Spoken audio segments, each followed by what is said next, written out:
Shalom saudara-saudari, hari ini adalah hari yang ke-13. Kita bersama-sama di dalam doa dan puasa 40 hari. Kita bersyukur untuk kebaikan Tuhan di dalam kehidupan kita yang tidak pernah berkesudahan, malah bertambah-tambah setiap hari di dalam kehidupan kita. Dialah Allah yang kita sembah, dialah Allah yang kita tinggikan bersama-sama pada tengah hari ini. Mari kita beri kemuliaan bagi Tuhan.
Tidak ada keraguan, sebab Engkau adalah Allah yang setia di dalam hidup kami. Haleluya. Tak pernah ragu akan kesetiaan-Mu, tak pegang hidupku sepenuh jiwaku. Ku yakin dan percaya Kau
Saudara-saudari, renungan firman Tuhan pada tengah hari ini ialah Tuhan itu pribadi.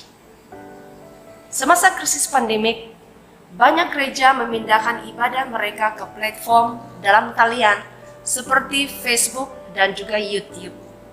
Nah, ada yang mendapati ia menolong karena mengurangkan waktu perjalanan, menjadikan ibadah dapat diakses dari rumah mereka sendiri. Mereka boleh beribadah bersama-sama dengan keluarga mereka dan tidak terikat kepada masa yang ditetapkan.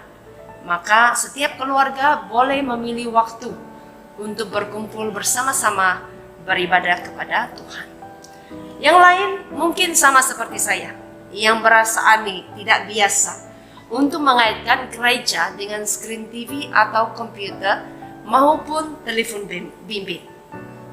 Keadaan ini membuat saya menyadari bahwa melihat padri atau pastor atau penginjil secara bersemuka ialah berkat yang seringkali tidak dihargai.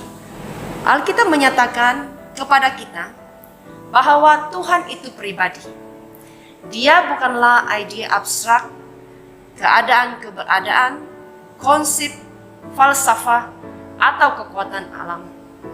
Dia ialah pribadi yang kita boleh kenal seperti orang-orang di sekeliling kita. Dia memiliki perasaan, kemauan, dan juga tindakan. Dalam Bilangan pasal 11 ayat 25, kemudian Tuhan turun di dalam awan dan berfirman kepada Musa. Tuhan mengambil sebahagian daripada kuasa yang sudah diberikannya kepada Musa, lalu memberikan kuasa itu kepada 70 orang pemimpin itu. Ketika roh Tuhan turun atas mereka, mereka mula berseru seperti nabi, tetapi tidak lama. Nah, Tuhan secara pribadi turun ke atas 70 tua-tua Israel dan membolehkan mereka untuk bernubuat. Dia juga secara pribadi membimbing orang Israel di padang gurun selama 40 tahun. Tuhan ingin berkongsi dirinya dengan manusia dengan kasih. Dia secara pribadi terlibat dalam penciptaan alam semesta, seperti yang boleh kita lihat di dalam kitab Kejadian pasal 1 dan pasal 2. Dia peduli dan memperhatikan semua makhluk, seperti yang terdapat di dalam Matius pasal 10 ayat 29 hingga 30. Bukankah burung pipit dijual 2 ekor seduit? Namun seekor daripadanya tidak akan jatuh ke bumi di luar kehendak Bapamu. Dan kamu, rambut kepalamu pun terhitung semuanya. Dia membuat umat manusia berhubung dengannya secara pribadi. Orang-orang dipanggil untuk mengasihi Tuhan di dalam hidup mereka. Ulangan pasal 6 ayat 4 mengatakan, dengarlah hai orang Israel, Tuhan itu Allah kita, Tuhan itu Esa. Akhirnya, kelahiran Yesus dan kematiannya di kayu salib menunjukkan kasih Tuhan kepada umat manusia.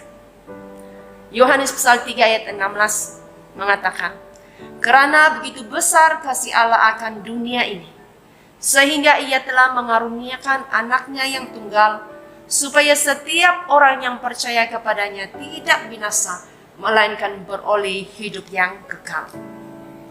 Meskipun Tuhan adalah cukup untuk dirinya, Dia tetap memilih untuk menciptakan dunia ini dan mencurahkan kasih-Nya kepada kita. Saudara dan saudari, apakah Anda sadar bahwa Tuhan ingin berkomunikasi dengan Anda seperti yang dilakukan seorang bapak yang penuh kasih dengan anak lelaki dan anak perempuannya? Dia bukanlah sesuatu pelajaran, khotbah atau pelayanan.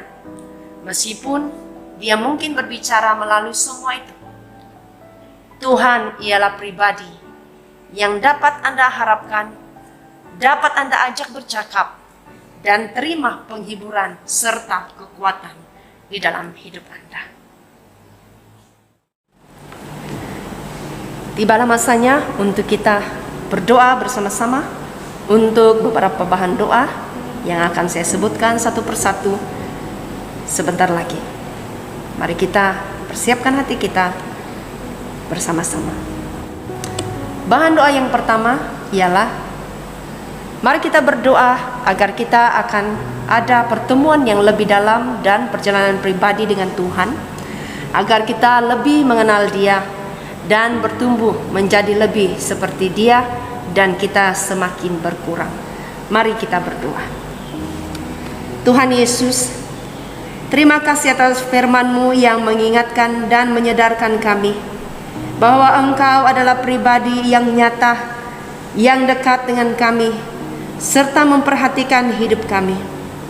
Ampuni kami yang sering kali menganggap Engkau hanya sesuatu di pikiran kami dan bukan pribadi yang mampu berhubung dengan kami secara langsung, sehingga secara tidak sadar kami juga membatasi kuasa-Mu dalam hidup kami. Saat ini kami berdoa agar kami akan ada pertemuan yang lebih dalam dan perjalanan pribadi dengan Tuhan, agar kami lebih mengenal Engkau dan bertumbuh menjadi lebih seperti Engkau, dan diri kami sendiri semakin berkurang, agar Engkau semakin dimuliakan melalui hidup kami. Dalam nama Tuhan Yesus, amin.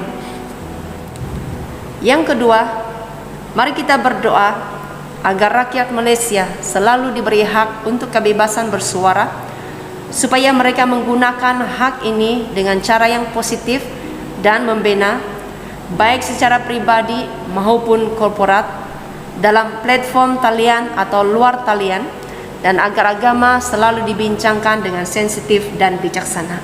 Mari kita berdoa.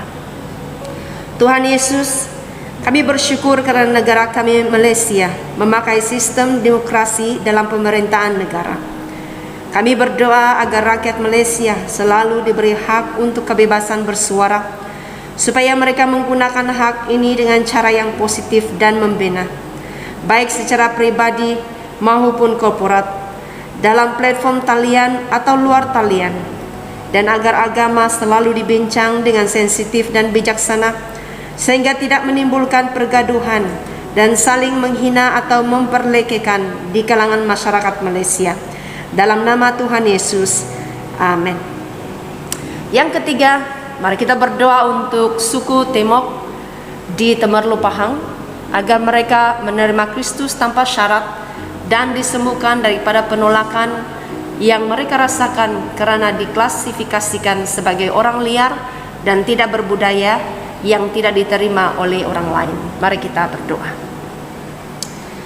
Tuhan Yesus, kami membawa suku Temok yang tinggal di Temerloh Pahang, agar mereka akan menerima Kristus tanpa syarat dan disembuhkan daripada penolakan yang mereka rasakan karena diklasifikasikan sebagai orang liar dan tidak berbudaya, yang tidak diterima oleh orang lain.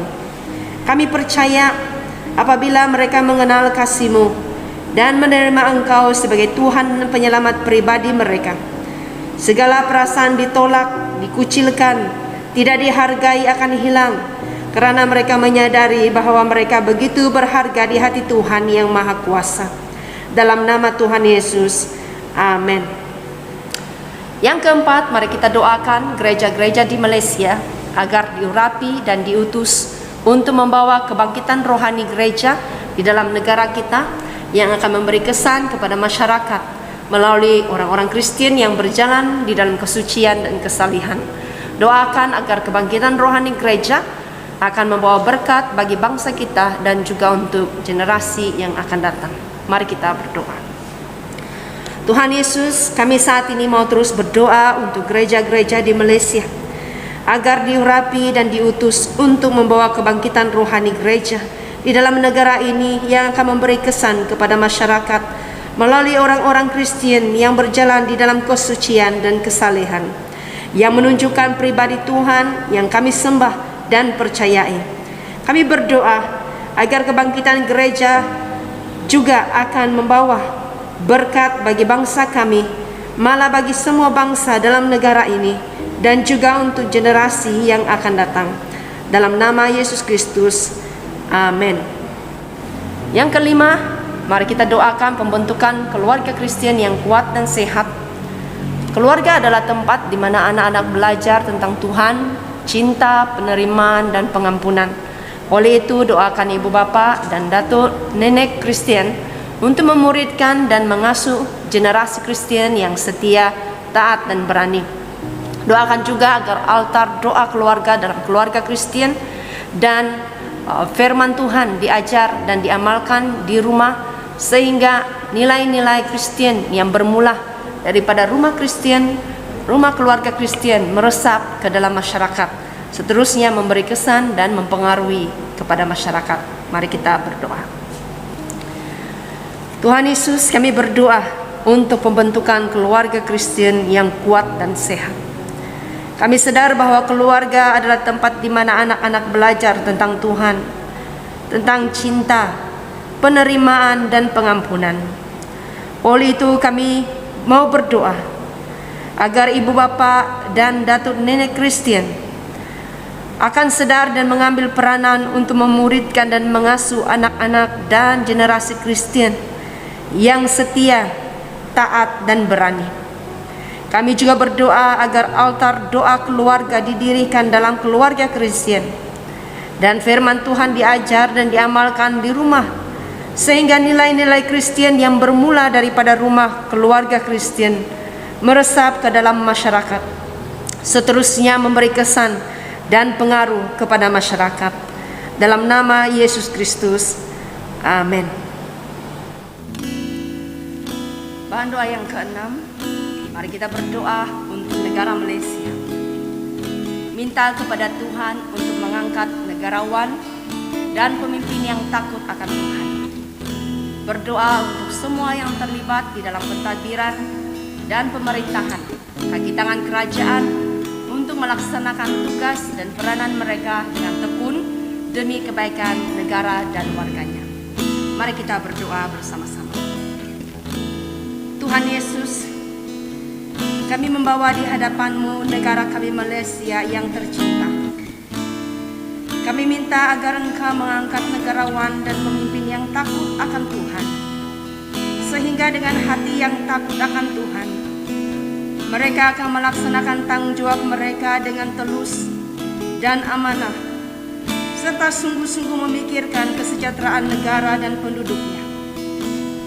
Kami berdoa untuk semua yang terlibat di dalam pentadbiran dan pemerintahan, serta kaki tangan kerajaan, untuk melaksanakan tugas dan peranan mereka dengan tekun demi kebaikan negara dan warganya. Saat ini kami juga mau mengisytiharkan Engkau Raja yang berdaulat di negara Malaysia ini, dan setiap lutut bertekuk lutut di hadapan-Mu. Kami mengisytiharkan kesejahteraan dan mengucapkan berkat dicurahkan bagi negara kami Malaysia. Dalam nama Yesus Kristus kami berdoa. Amin.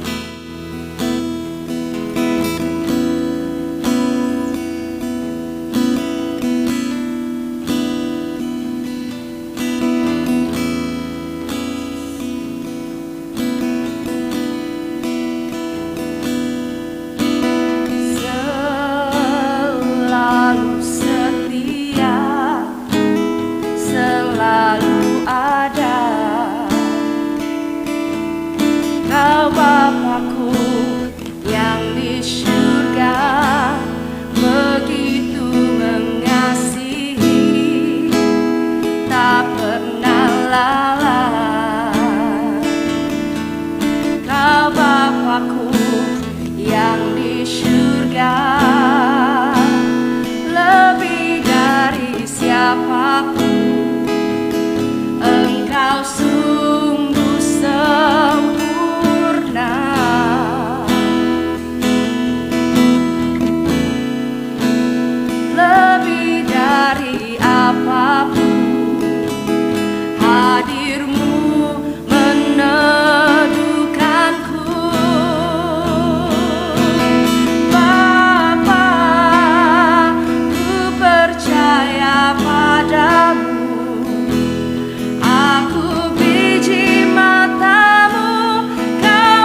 Engkau Bapakku yang di surga,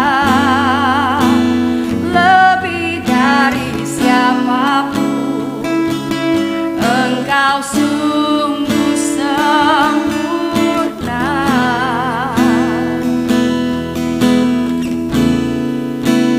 lebih dari apapun.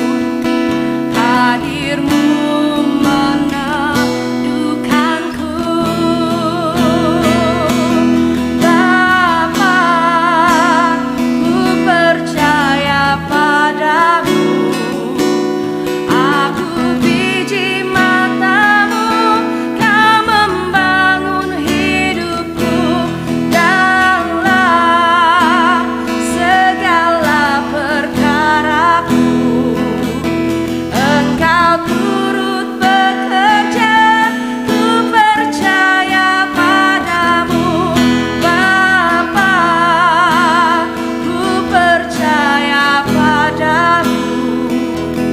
Aku biji matamu, kau membangun hidupku dalam segala perkaraku. Engkau turut bekerja, ku percaya padamu, Bapa. Ku percaya padamu. Aku biji matamu, kau membangun hidupku dalam segala perkaraku. Engkau turut bekerja, ku percaya padamu dalam segala perkaraku. Engkau turut bekerja, ku percaya padamu dalam segala perkaraku. Engkau turut bekerja, ku percaya padamu, Bapa. Oh, kami percaya Tuhan, Kau turut bekerja dalam segala perkara. Kau Bapa yang Maha Kuasa, kami menyerahkan segalanya di dalam tangan-Mu, Tuhan. Sebab kami percaya Engkau berkuasa dalam segala perkara. Haleluya, terpujilah Kau Tuhan. Haleluya, haleluya, Yesus.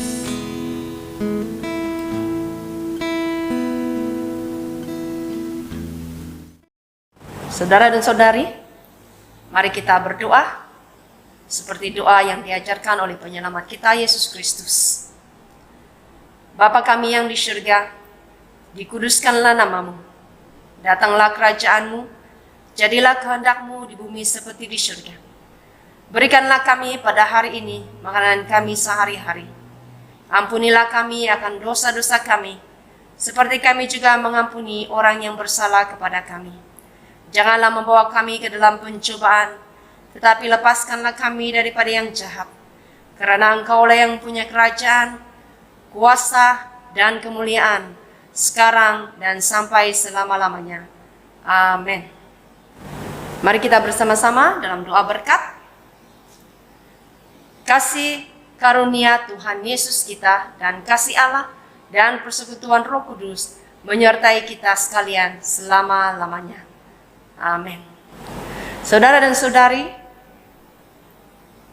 saya mendorong saudara-saudari untuk terus bersama-sama dengan kami di dalam doa dan puasa 40 hari yang akan disambung lagi pada tengah hari-hari esok. Tuhan memberkati.